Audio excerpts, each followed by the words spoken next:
at the very last touch of wheels. But it's going to be Remco Evenepoel. Huge statement by this man. Ding dong, the bell rings. It tolls on everybody else because this man is absolutely in charge. My mountain, my race, my jersey.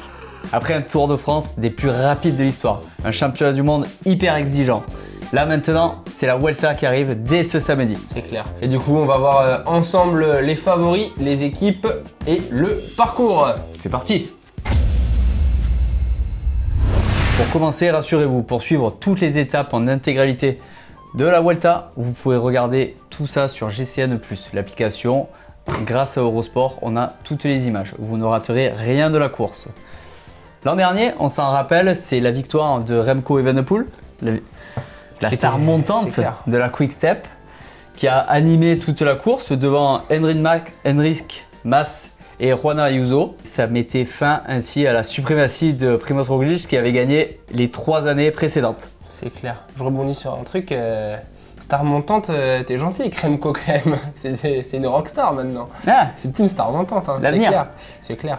Mais ouais, là où ça devient intéressant, c'est le retour de Primož Roglič. Où s'il s'impose, il rejoindra il aura 4 victoires et il rejoindra Eras Roberto au classement des victoires, ce qui est quand même voilà, 4 Vuelta, ça commence à faire. Hein. 4 victoires, ça sera le record à égalité. C'est clair. Et parce que pour l'instant, personne ne l'a gagné 5 fois. Non, c'est clair. Donc commençons maintenant par le parcours. Et on va savoir un peu plus exactement le nombre d'étapes de plat, de plaine, etc. Complètement. Donc, à savoir que le parcours se divise en 21 étapes. Oui. 21 étapes sur 3153 km. Et ça sera réparti de façon quand même assez homogène. Ouais, donc, on va voir le détail. Mais c'est 4 étapes de plat, 2 étapes de plaine avec une arrivée au sommet. Donc, montée, comme on appelle ça, montée sèche. Oui. 6 étapes accidentées, 7 étapes de montagne, 1 contre la montre individuelle et 1 par équipe. Ça c'est plutôt cool. Moi qui adore le chrono, franchement le chrono individuel c'est beau à voir, mais c'est vrai que le par équipe c'est encore un stade au-dessus. Et après voilà, 2 jours de repos, donc ce qui est quand même... Ils en auront besoin. Ouais, oui, ils en auront besoin. Vu ce qu'on va vous montrer, ouais, c'est clair qu'ils vont en avoir besoin. Donc pour commencer, du coup, le tour va partir de Barcelone, oui, avec un chrono par équipe de 14 bornes. Oui. Donc ouais, c'est costaud en plus. C'est un chrono dans Barcelone, la plus grande difficulté. Et ça, heureusement qu'on a eu les champions du monde. Du coup, les coureurs ont pu s'entraîner. Ça va être le nombre de virages à 90 degrés.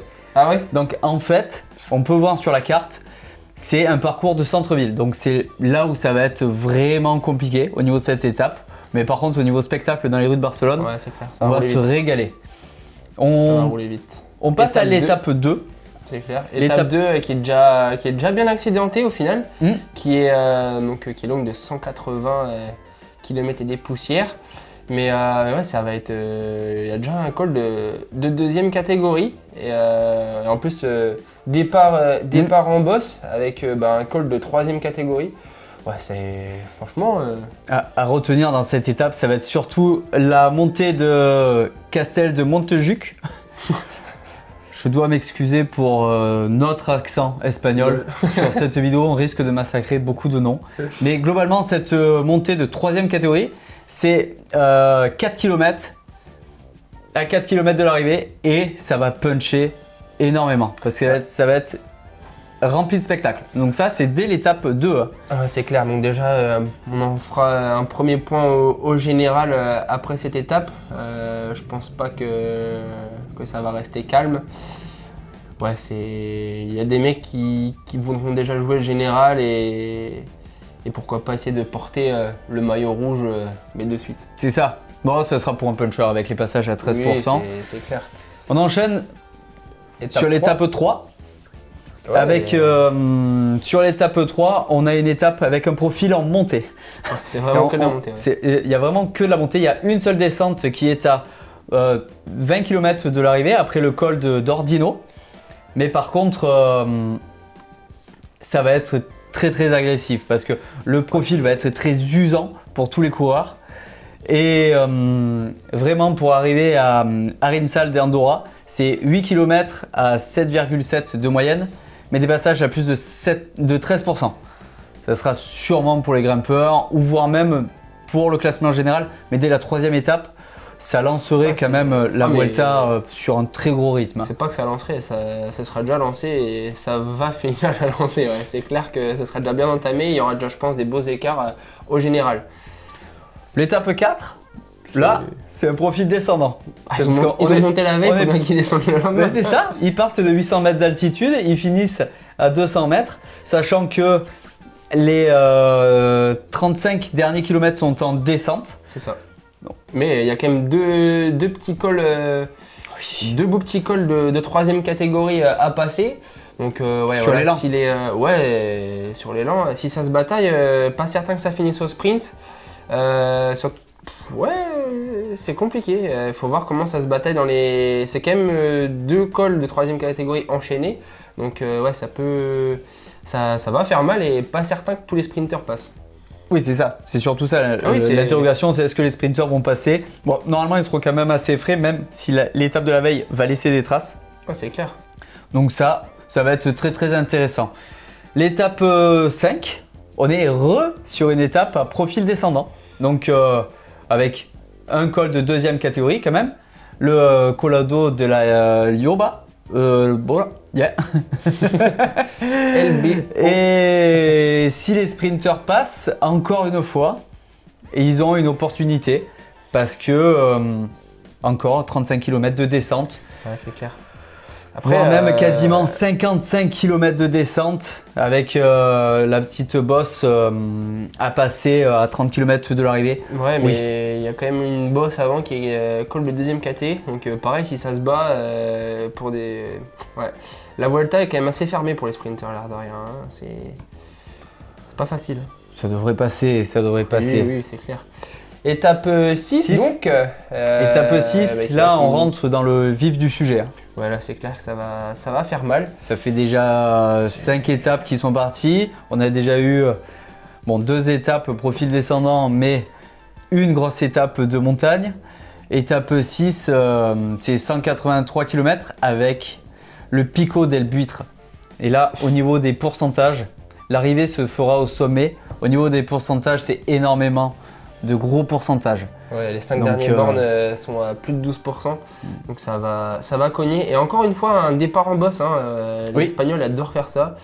Mais surtout qu'il n'y a pas que ça dans la journée. Hein. Il y a, la bosse du départ est pas répertoriée en 3e KT, mais bon, un départ comme ça fait toujours mal, surtout que la veille, ça aura laissé des traces encore une fois.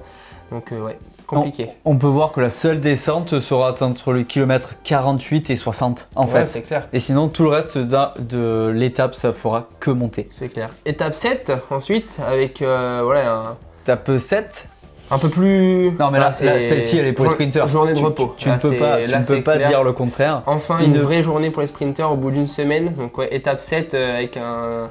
ça descend. Hein, et 75 km de plat. Ouais, de plat jusqu'à l'arrivée, mais vraiment du plat. Donc après, il ne faut pas s'étonner que les moyennes soient exceptionnellement hautes sur ce genre d'étape, étant donné que le profil aide clairement les coureurs. Ouais, c'est clair. Bon, après, on ne sait jamais ce qui peut se passer, mais, c'est clair. Mais globalement, c'est pour ça. Étape 8, par contre, celle-ci, j'ai pas envie de la faire. Hein. Moi non plus. Moi non plus. Pas ton style. Non, pas mon style, non. J'ai jamais aimé ça. Après, voilà, départ plutôt tranquillou. Hein. Un petit 10-12 bornes d'échauffement à plat. Et puis ensuite, directement. Col de 2e catégorie, col de 3e catégorie, col de 2e, de nouveau un 2e avec des bonifs au sommet, un sprint au pied d'un col, pourquoi pas. Et après, un col de 1re catégorie qui va faire mal avec des passages à 20%. Et ça s'appelle le col de Choré des Cati. Ouais, Cati, pas très haut, il fait 1100 mètres d'altitude, mais par contre la montée elle est très courte. Donc c'est pour ça qu'il y a autant de dénivelé, 5 cols répertoriés. Ça c'est une belle étape pour les échappés, les punchers, le maillot à poids, le maillot du grimpeur. Ah, il est à point, hein. Il est blanc à point Il a bleu. pas aussi. Blanc, Ah point oui, bleu. c'est vrai. Oui, pas blanc, point rouge, c'est l'inverse. Et donc après, étape 9. Oui. Voilà aussi, on a une belle étape Mais encore une étape. avec arrivé au sommet. Oui. Et Donc, puis. départ faux plat montant un peu, sur pas loin de 50 bornes. Avec on arrive au pied d'un col de première catégorie. Après, voilà, ça va être vallonné et arriver au sommet d'un col de deuxième catégorie. Donc, ouais, franchement, ils en font du dénivelé. Hein. Ah non, il s'ennuie pas. Hein. Il C'est s'ennuie pas. Étape 10. Juste entre les deux, on a le jour de repos. Mais en fait, le jour de repos est composé d'une grosse liaison. Ouais. Parce qu'on était en bas de l'Espagne. Il s'agit de remonter. Donc, jour de repos, mais avec une grosse liaison en avion. Donc, Ok. et pour les mécanos, il va falloir Il va déplacer falloir, tous les partir, camions. Il va et- falloir partir tôt après l'étape. Hein. Là, on arrive sur la ville de Valladolid, où là, ils vont faire le contre-la-montre individuel. Donc, c'est la 10e journée de course. Ils sortent d'une journée de repos et le contre-la-montre est clairement pour les rouleurs. On va avoir 200 mètres de bosse au kilomètre 7 et ensuite, c'est tout plat.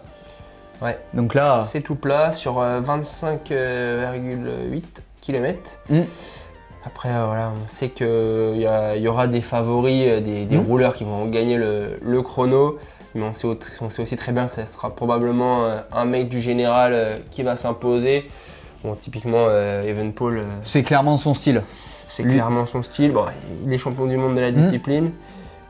J'espère qu'il n'aura pas de maillot à ce moment-là, parce que j'aimerais bien le voir en champion du monde. C'est vrai. Mais ouais, c'est clair qu'entre lui, Roglic qui est champion olympique, ça va envoyer du bois. C'est ça. Sachant que le lendemain, sur l'étape 11, du coup, C'est ça. l'étape va se courir à 800 mètres d'altitude en moyenne. Donc ça, c'est en Espagne avec tous les hauts plateaux. C'est vrai qu'on peut avoir des très longues distances sur cette altitude. Et globalement, quand on regarde le profil de cette étape, ça va être plutôt plat. C'est une étape, on va dire, de plaine, même si elle est en altitude, mais avec une montée sèche à l'arrivée. Et là, ça peut créer des écarts. la montée sèche, c'est vers la Laguna Negra Vinusa. C'est 6,5 km à 6,8 de pourcentage de moyenne. Mais par contre, les 3 derniers kilomètres à plus de 13%. Donc là, c'est peut-être une belle étape pour un sprinter. Hein. La légende raconte que... Ah, pour un sprinter Pour un puncher. Ah oui, j'ai eu peur. Ah La ouais. légende raconte que c'est des plaques de béton parce que le goudron tient pas. Oui. Non, mais c'est courant hein, de voir des plaques de goudron striées, mais faut arrêter d'aller chercher des pourcentages aussi raides. élevés. Non, mais Faut ça. penser à tout le monde dans la vie. Et, étape 12. Oui. Donc ouais, là c'est on va dire une étape bon, même si Alors, ça descend un peu, mais on va dire une étape de transition. en fait, Mais, on a quand même un faux plat montant de 40 km où ils vont devoir sur 40 km faire 500 mètres de dénivelé, donc c'est pas une grosse montée, mais ça va être clairement usant. Pour un peu qu'ils aient du vent sur cette étape, elle pourrait piéger des coureurs parce qu'elle sera quand même assez difficile, même si normalement ça sera pour des sprinters. Hein. Il y a beaucoup de... Ça va être beau. Il y a beaucoup de chance. Étape 13, où là ça va castagner sévère. Franchement, Étape 13. Le graphique me fait mal aux yeux. Mais c'est parce qu'on est en France. Oui, Mais c'est notre terrain de jeu. Hein. Moi, celle-ci, ça me pose pas de problème de la faire. C'est pas le mien, tu vois. C'est pas le mien. Mais ouais, voilà, donc grosse étape de montagne avec, je connais pas ce col, mais le Pourtalais, Oui, en fait. 4 km 4. Ouais, mais il attaque depuis la station de ski de Formigal. Ouh, Donc clairement, il y a c'est quand même 4 km un petit échauffement de 4 km 4. C'est pas très raide. Ouais, mais Départ d'une station de ski jusqu'au sommet. Donc clairement, ça va attaquer par une montée. Ensuite, ils descendent col de l'Aubisque, qui est bien connu. Ils enchaînent sur col de l'Aubisque, qui est hors catégorie. Hein. Oui, bah, évidemment. Ils enchaînent par la petite bosse direction du sommet du Soulor, mais ils l'ont même pas noté dans le graphique. Ils le négligent, mais en même temps, ça ne monte pas vraiment. Ils redescendent col de Spandel, pas connu pour son rendement, hein, clairement. Avec une bonif au sommet. Oui.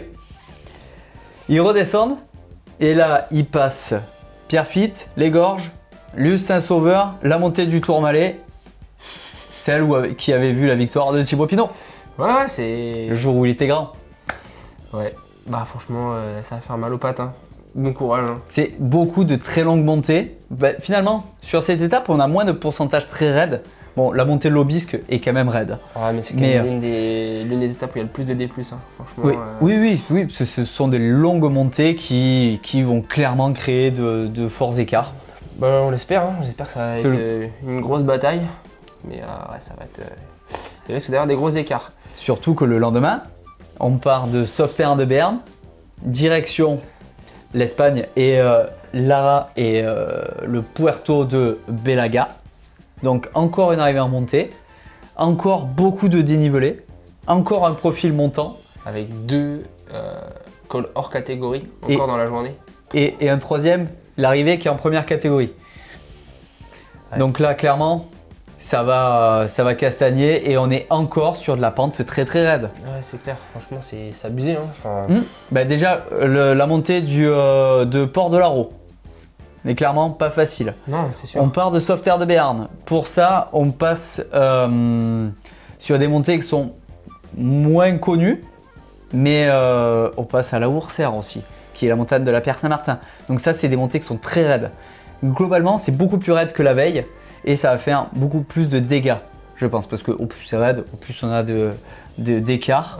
Pas tout le temps. Pas tout mais le là, temps, c'est un enchaînement. Oui, non, mais c'est mon avis. Après, ouais, on a l'étape. Celle-là, oui, bon. On va dire qu'elle est gentille comparée à celle aux 2 d'avant. Ouais, donc là, on a une étape 15. Ouais, le départ est plutôt tranquille. Un col de 3ème catégorie. Bon, ouais, assez sympa. De nouveau, un col de 2ème. Il n'y a que des cols à cette course, c'est incroyable. Oui, énormément de dénivelé. Bonif en haut de la dernière bosse de la journée, qui est un col de 2ème catégorie aussi, hein, évidemment, parce que bah, pourquoi s'en priver. Et puis une arrivée en bas, petite descente, un petit peu de plat, et puis un petit sprint, pourquoi pas. C'est une belle étape pour les échapper, ça, hein, clairement. Ouais, clairement. Après, du coup, on a le jour de repos. Ouais, oui, le jour de repos, c'est vrai. C'est pas une étape. ils vont pouvoir se reposer, tant mieux.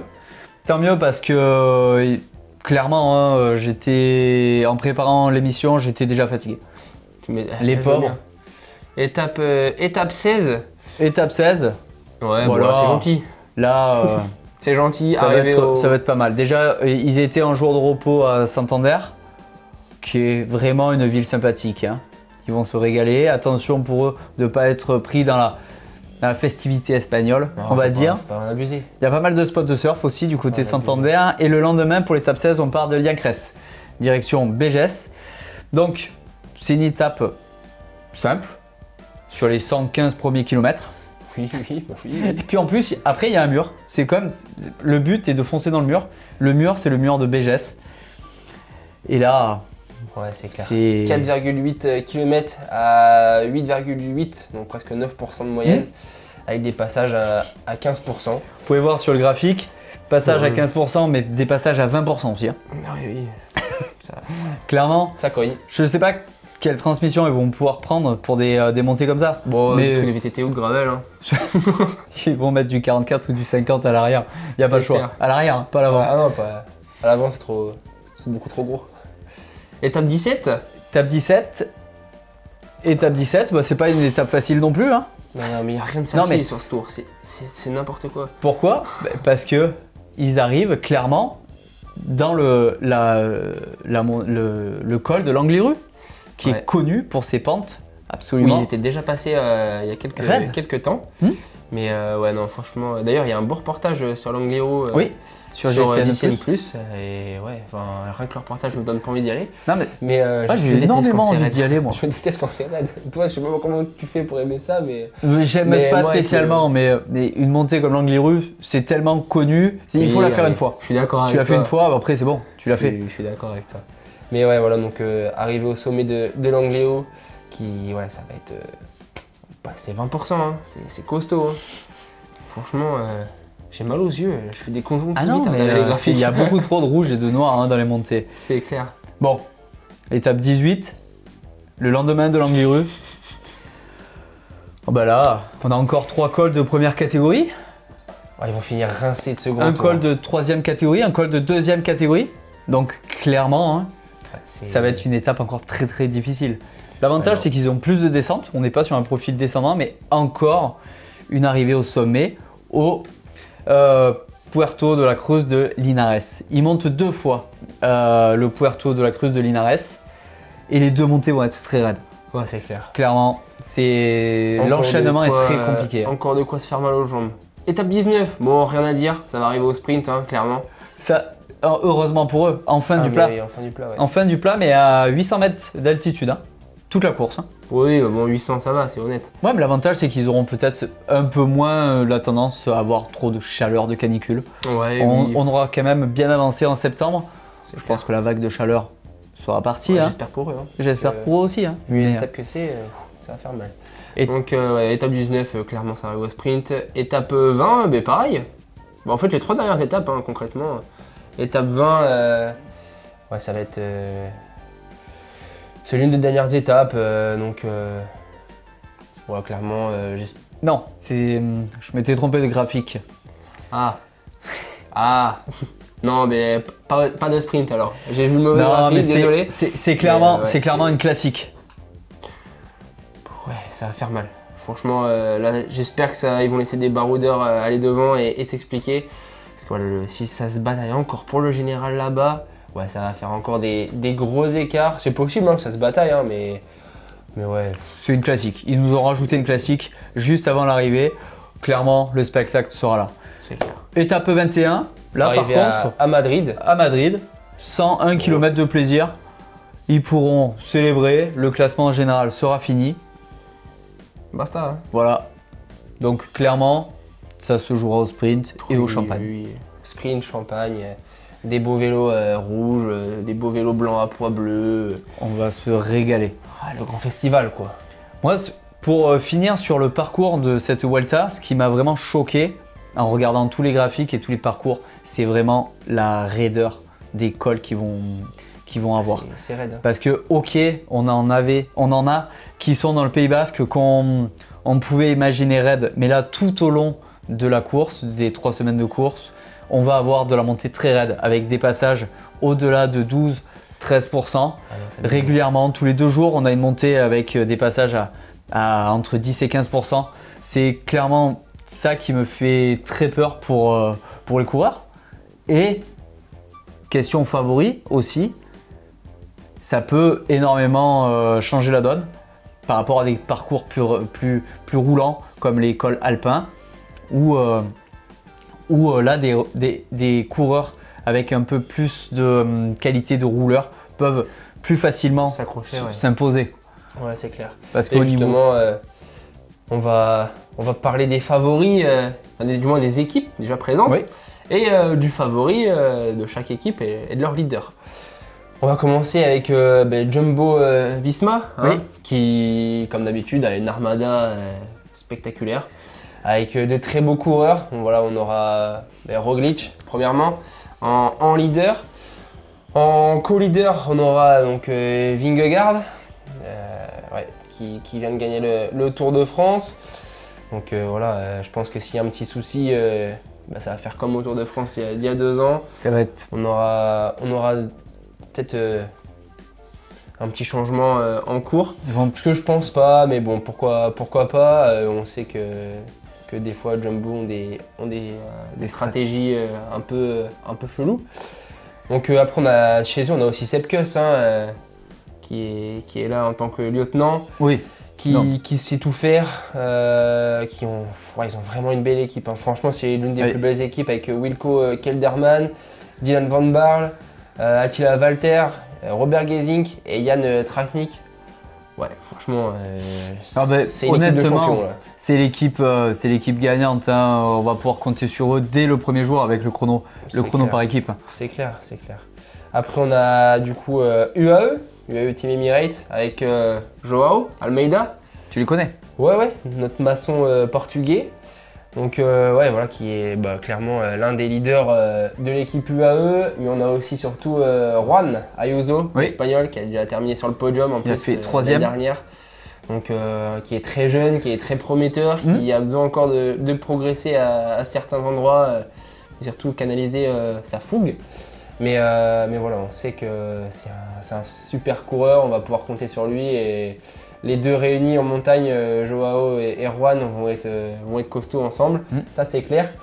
Ils ont Molano en tant que sprinter, donc voilà, ils peuvent aussi gagner des étapes de plaine. Ils ont Finn Fischer-Black qui, pareil, peut donner un gros coup de main sur les étapes vallonnées, qui est super fort, Finn.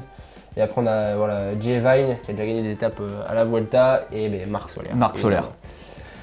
Movistar, on va pas faire tout le monde de toutes les équipes à chaque fois, mais on a Movistar qui eux emmène Enric Mas, Carlos Verona et Ivan Cortina. Donc là c'est plutôt pas mal. Ineos qui eux emmènent Lorenz de plus. Donc bon, clairement c'est pas Lorenz de plus de chez Quickstep, mais ils vont pouvoir compter sur lui en leader.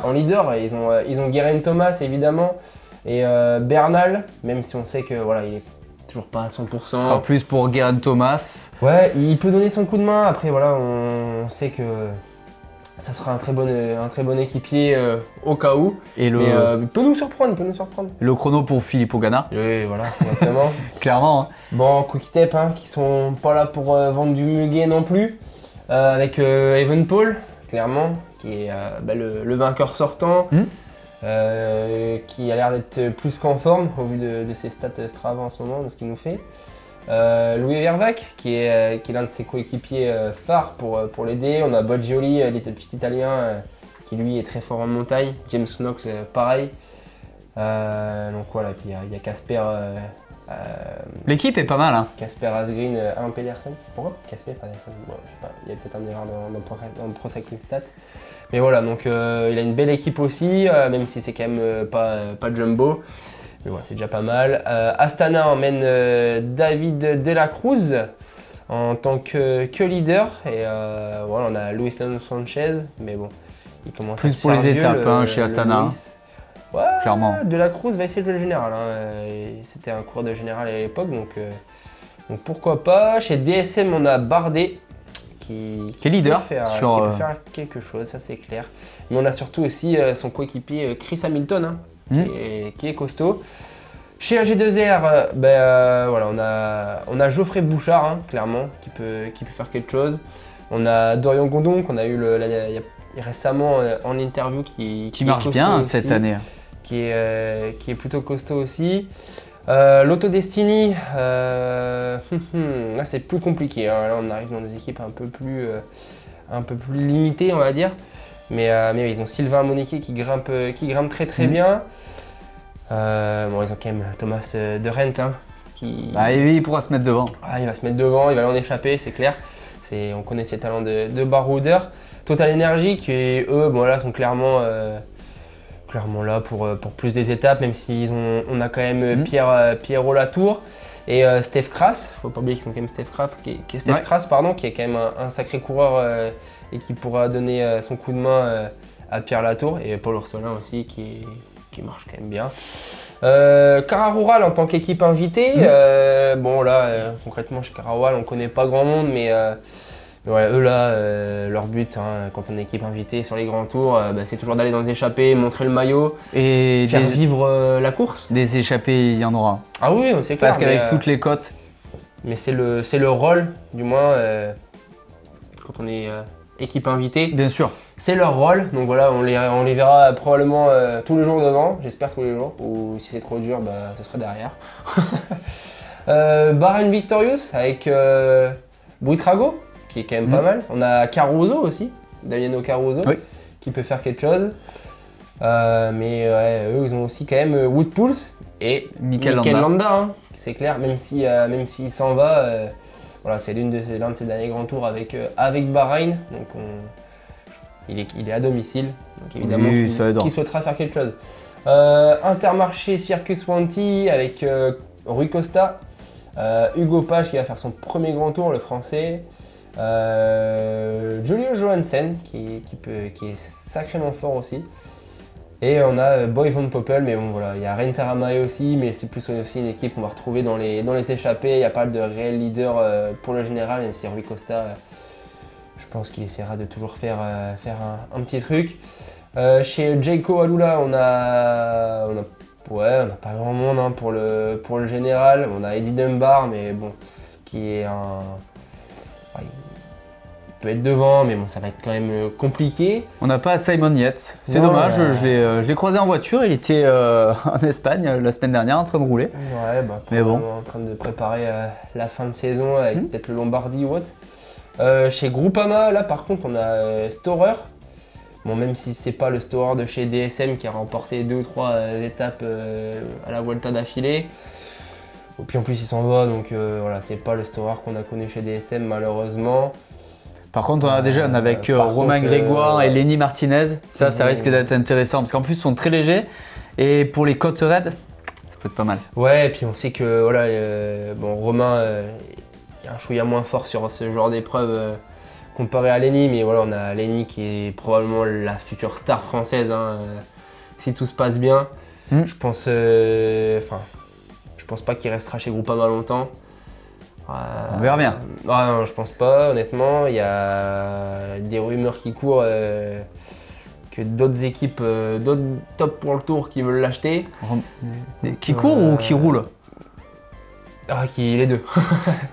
mais ouais, on sait que Lenny, c'est un potentiel pur. Il est tellement fort que c'est la pépite à polir. Donc voilà, on espère pour lui qu'il arrivera peut-être à remporter au moins une étape. Ce serait cool.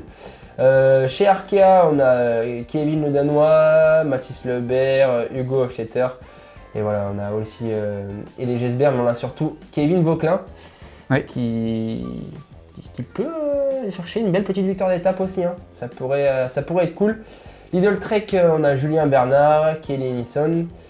Mais voilà, on a surtout aussi pour le général Juan Pedro Lopez, Edward Tens, c'est vrai qu'on a Edward Tens et Bauke Mollema.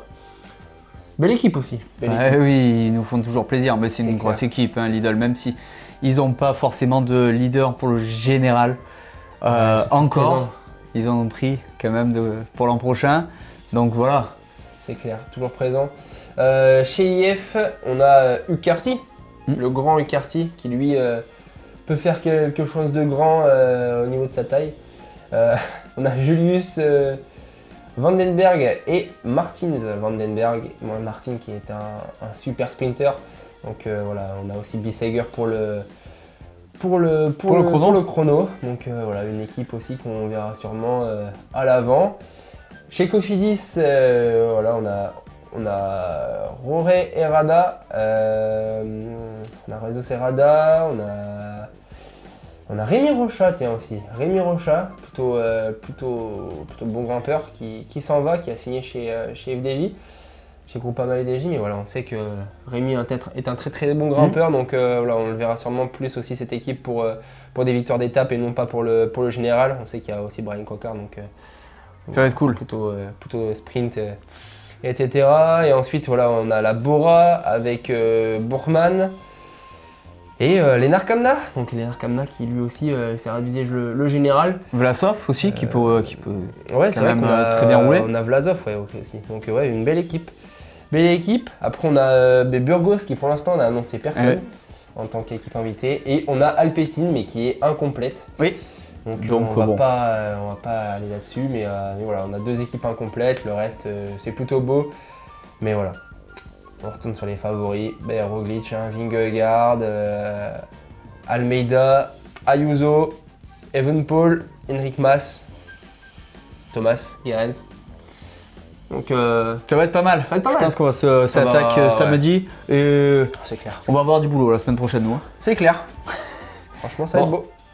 En tout cas, j'espère qu'on a fait le tour de toute cette Vuelta qui s'annonce plus que prometteuse, même si elle est en fin de saison, que certains coureurs sont peut-être un peu plus fatigués, mais ils ont sûrement sélectionné cette course, comme Evenepoel qui n'était pas au Tour de France. Donc ils arrivent frais, Roglic arrive très frais, on va voir la bataille avec Vingegaard. Ouais, clairement, on va se régaler. Ça devrait être pas mal.